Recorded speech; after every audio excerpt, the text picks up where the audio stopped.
이런 유머가 있습니다. 예수님과 사탄이 컴퓨터 시합을 하기로 했답니다. 왜 하기로 했는지는 저한테 묻지 마세요. 저도 잘 모르니까. 하나님 아버지께서 심판을 오셨습니다. 시합 주제는 문서를 하나 작성해서 인쇄하는 것입니다.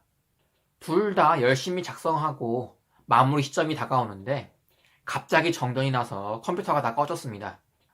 그러자 사탄은 지옥에서 쓰는 수많은 욕들을 퍼부어대며 컴퓨터를 저주했지만 예수님은 차분했습니다.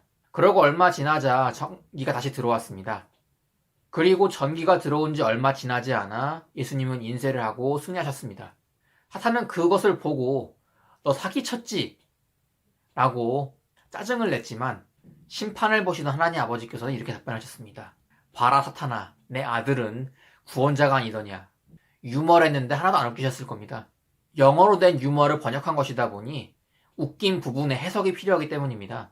구원자라는 단어는 savior이고 save 하시는 분이라는 뜻을 갖고 있습니다.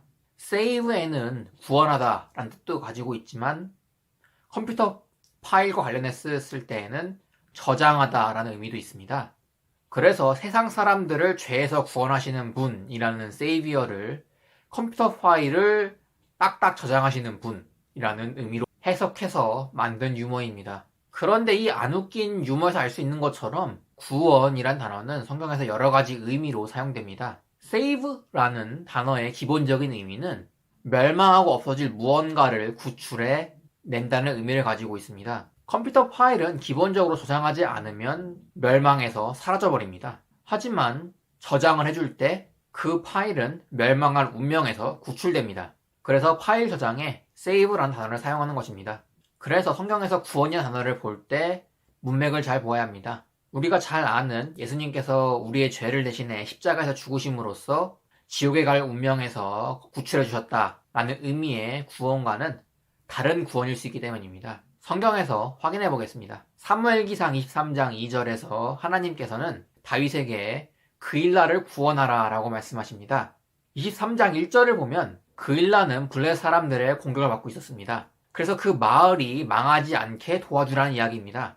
죄로부터의 구원과는 상관이 없습니다. 마태복음 14장 30절에서 베드로는 예수님께 주여 나를 구원하소서 라고 이야기합니다. 물 위를 걸어 예수님께 나아가다가 바람을 보고 물에 빠졌기 때문에 죽지 않게 살려달라는 의미입니다.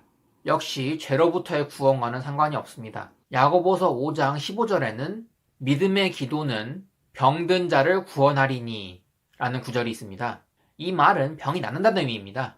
이것도 역시 죄로부터의 구원과는 상관이 없습니다. 구원이 이렇게 여러 가지 의미로 쓰인다는 거 알게 되면 다음과 같은 구절들도 이해가 됩니다. 마태복음 24장 13절에서는 끝까지 견디는 자는 구원을 받는다라고 되어 있습니다. 마태복음 24장은 세상 끝에 벌어질 일들을 다루고 있습니다. 24장에 기록된 그 고통스러운 상황을 경험해야 하는 사람들이 끝까지 견딜 때 그 상황에서 구원받게 된다는 의미입니다. 디모데전서 2장 15절에는 그녀가 해사람으로 구원을 받으리라 라고 기록이 되어 있습니다.